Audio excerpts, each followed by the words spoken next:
Hey everybody, welcome to the Vitruvian Live. My name is Kurt and I'm here on Saturday, February 9th. And today I'm just going to do a video where I comment on your comments on the last two videos where I talked about being game collection addict or gaming addict and how to kill collections, because there were plenty of responses, some quite long, and to write answers or to write responses to every one of them would be a kind of a big job.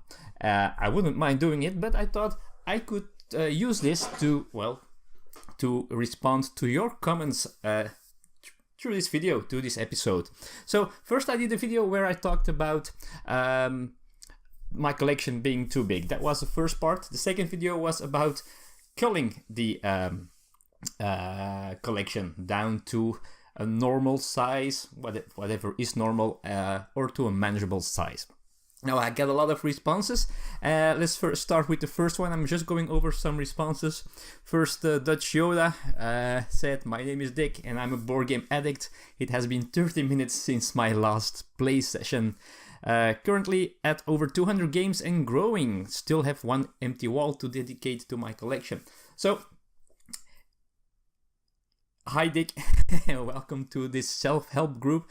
200 games, that's a lot, and I remember when I got to 100 games, then I thought, wow, this is just going crazy, and now I've got over 4 times as much as I used to have, and it's just bananas. I don't have any room left, so maybe it might be a good idea to have a target, so to have your limit, to say, all right, I still have one wall left. If that wall's filled up, it's gone, it's done. I have to stop buying, or whenever I buy a game, I have to get rid of one.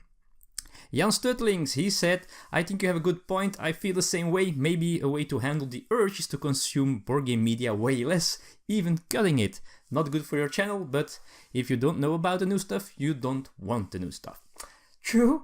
So you could cut the line there and don't get the information anymore, so you cannot be hyped about games, so you don't want to buy them because you don't know they exist, which is not good for the channel indeed. And I wonder how that would work, because I cannot. I listen to podcasts, I watch YouTube videos, reviews, previews, and all that jazz.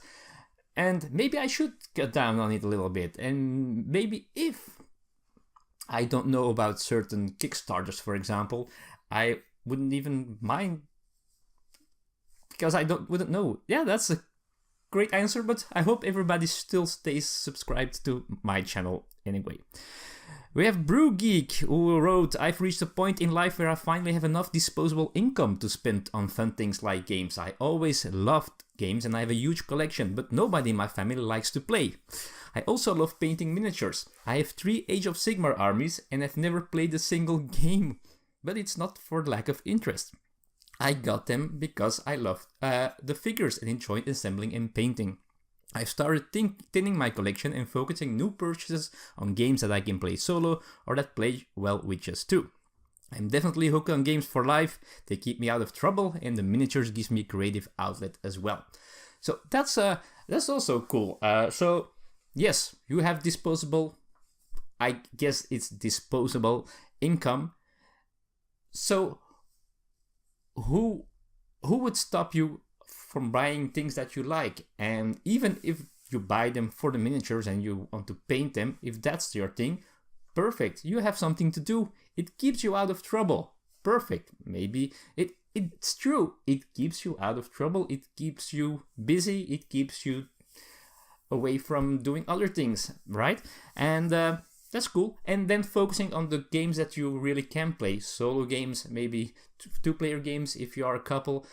No, buy games that you know that you will be able to play. That's also something I try to do. For me, it's very important that games work with 2 players. For real. Wouter Nieuwlaat, he says, "My collection is still growing, but not as quickly as it used to. That's for a great deal thanks to sort of giving up on Kickstarter. I used to back a lot, and recently, for over a year almost, I didn't back anything. One caveat there, as soon as Pret-a-Porter is on there, I'm a backer, but that's about it. Also, I'm buying less because I'm more thinking about if it will hit the table or not, and if there's something in my collection that does something similar. So, first of all, he cut Kickstarter. Smart. I did that for a long time as well, but then there were a few big hype games that I felt like, for me it's difficult because I felt like there were something I would like. That's one thing. But I also felt like it would be very interesting for this channel, and that's something that adds to the reasons why I buy some games. I have to have content for this channel, and sometimes I let myself go. Sometimes I almost buy a game because I feel like I should have it to show you on this channel, and might be a stupid thing. So I might be doing the wrong thing there, because just spending money for maybe a 10-minute video, an unboxing or whatever, just talking about it for a small channel might be a little bit crazy. But cutting the Kickstarter, it's a trap. Kickstarter is a trap, and you have to be careful with it for sure. So yeah. So, and again, thinking about the games that you buy, make sure you buy games that will hit the table for sure. Harry, he said, I recently hit the 500 game mark on BGG, which finally pushed me to cull some games. Eventually, I picked 100 games to leave my collection, which now I plan to sell in the next 2 weeks. The biggest problem with that is most of the games I'm selling are older games, and people seem to have zero interest in games that were released merely a year ago. I've already thrown away some of the really bad games. I didn't even want to sucker other people in buying, but it wouldn't surprise me eventually I have to start throwing away good games, just because they got launched into obscurity because of the hundreds of good games that come out every year. I think publishers should be cautious because the current buying craze of people is not going to maintain over years. More and more gamers are going to realize they just have too much games to play and slow down on the constant buying and backing of new games. What would be cool is we could actually get our hobby recognized as an addiction. Maybe our health insurance would then pay back some of the money each time we buy a new game. That would be perfect. That it would be recognized as an addiction, and yeah, not sure that's going to happen. But he has a very good point, and I was planning to talk about this in a future video somewhere, because I was thinking the same thing. There are just too many games being released every year. They are producing new games so quickly that we cannot follow. People try to follow, they want to have the new things. All games at this moment are getting hyped, they are getting marketing, they look great, they play great, because this hobby is in its age of, I don't know, this is the age of board games. It looks like it. And I don't like to talk about the bubble. People talk about the bubble that will burst, but still, it's too much. And that's true. It just is way too much. And I think it will have a bad effect for some companies. It's just not possible to maintain itself like this, because people will start to have too big collections and will buy less, and who knows what the result of that will be on, well, for publishers and all the like. Then Nervenstein, aka the girly gamer, that's the reason why I posted that video about too many games. She says, "Furley, wow, thanks so much for watching and mentioning my video. Really appreciate it. It's funny how we all have the same problem. I couldn't resist. That's exact my problem as well, and that's why I'm trying to get it under control, that urge. Like you, I also enjoy researching, reading, watching reviews and so on to ensure I really will enjoy the game. But then it sits unplayed as I research the next big thing. I'm trying to be more of a gamer than a collector." There you go. Being a gamer and a collector. There you have to find a balance, of course, because I know what she means. Sometimes I just bought a game, and now if I buy a game, I try to play it immediately. arrives at my doorstep, I will try to convince. I already read the rulebook online, and I tried to convince Elise to play it that night because I really want to play it immediately. But after that, or maybe even before it arrives, I'm already looking at the next thing, which is a little bit crazy. That's why I'm trying to change that a little bit. This year I got Wingspan. Already played it 5 times, which is a huge amount of times. Fantasy Realms I played a couple of times already.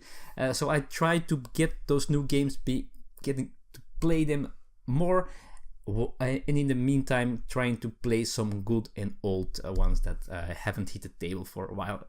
So far so good, but it's hard to resist. Charlie, he says, I have the issue as well and currently have over 600 games in my collection. I've luckily been able to stop my massive impulse buying problem, and I have only purchased, includes Kickstarter and pre-orders, a few games so far this year. I don't think I will ever stop completely, but I do have quite a few games still in shrink. My family and I are going to make a conscious effort to navigate towards those games very soon. I think I will be culling my collection very soon, as I do not have a lot of room either.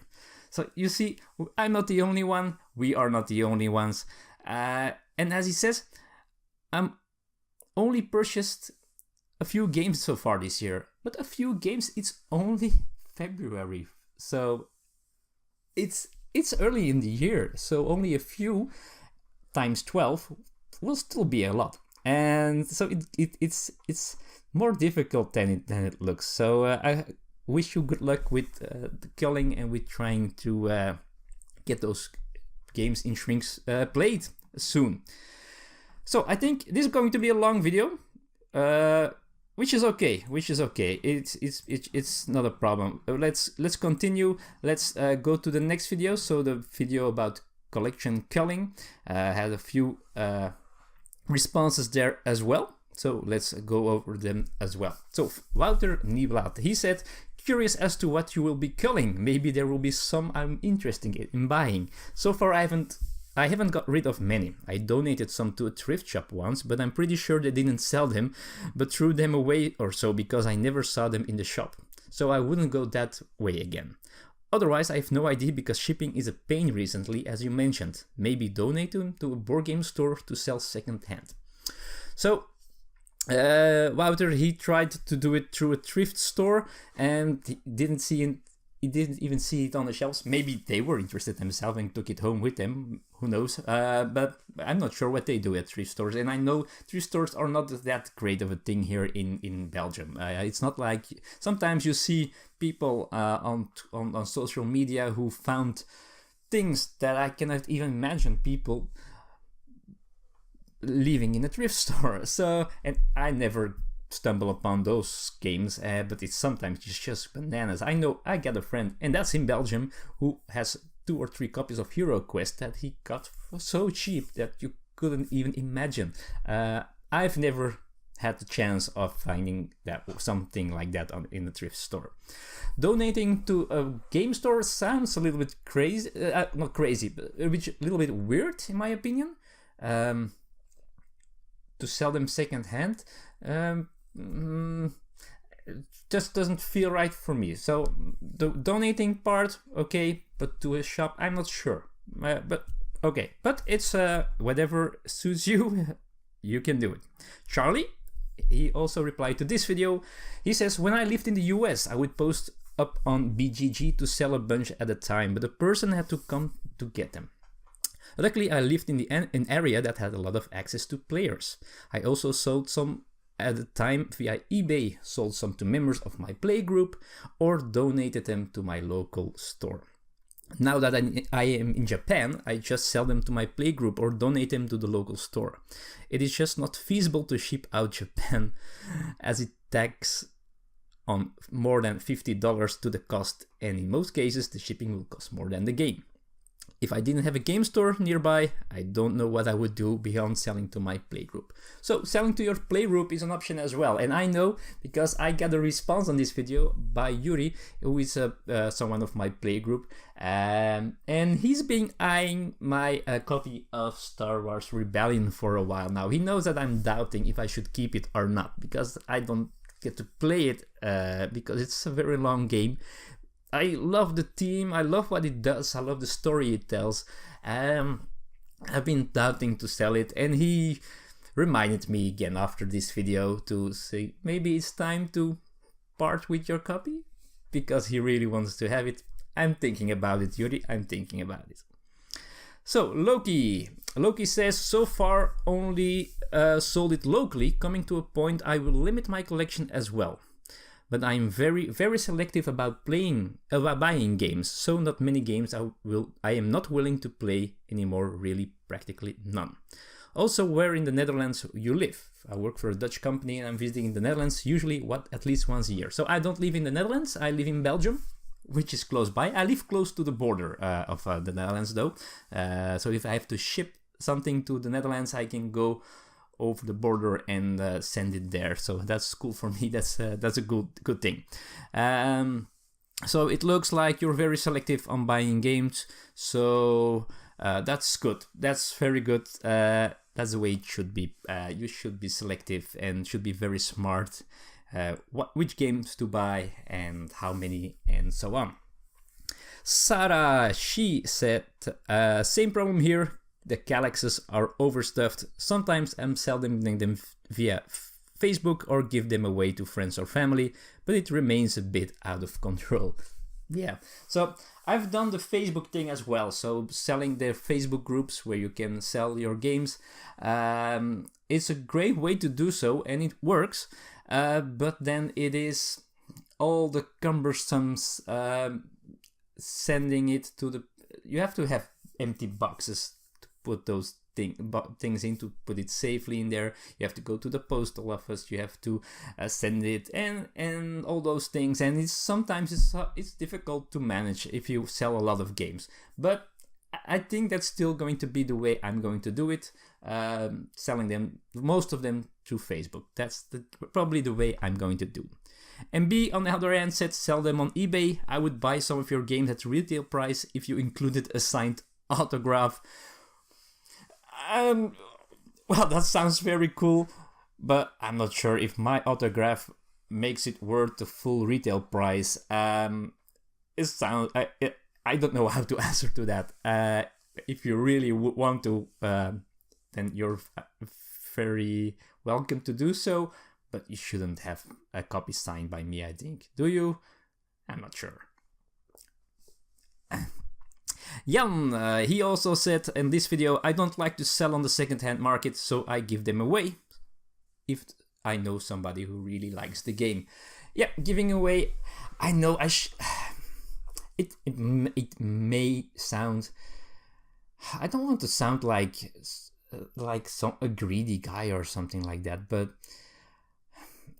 you spend a lot of money on these games and giving them away, and it might be something that's a bad part of me, and I don't know if I really can do it, giving games away. I could sell them for a decent, not too high price, but giving them away still, it's strange, but I wish I could do this. I wish I were more like you and could do it like that. Yeah, it makes me put in a bad spotlight, right? No? Dutch Yoda, he said, let me know what you're culling. Maybe I can help you at a convention in the Netherlands or in Belgium. Saves shipping. Like I mentioned before, I have one wall to go before I need to start. So, yeah, you probably will see the games that I'm going to get rid of. And if you are interested, let me know. We might make an arrangement. And then I had one comment of I was surprised. I didn't know that he watches the stuff that I put on here, but he does. Ignacy, the president of Portal Games, he also replied. He said, here's a tip on how to get rid of games you played a few times, you liked it, enjoyed, but you no longer have an interest in playing it because it has not enough replayability, or your taste changed, or it got replaced by a better game. As you said in the video, give it away for free, probably to some orphan house, school, or other charity and good cause place. Here is why. You played the game, you had a good time, the game paid off. You paid for, let's say, 30 euros, you played it 5 times, so you paid 6 euros for a game night. It's far less than going to the cinema. You had a great time, this 30 euro was a great investment, and now it is time to stop looking at the game as a frozen cash. You get your money back, you had a great time. Now you are happy what you get out of it, or you got out of it, and you can pass it to someone in need. This method doesn't work with the game that was disappointment. You bought it, for instance, for 30 euros, you played it once, you didn't enjoy it, and you look at the box and think, oh, my 30 euros, that is indeed a problem.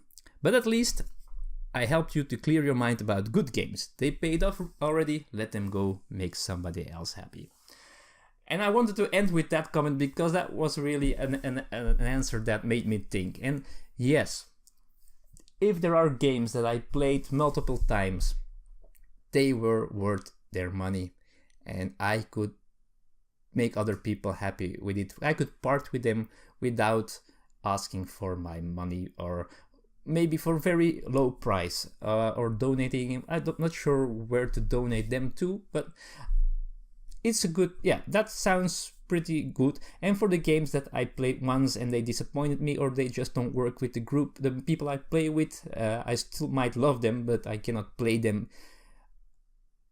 I probably sell them for a decent price. You can never get the same price as you bought them, of course, so you always are in a loss, but at least it will make some room, and I think making some space will pull off some weight off my shoulders. It's really starting to bother me.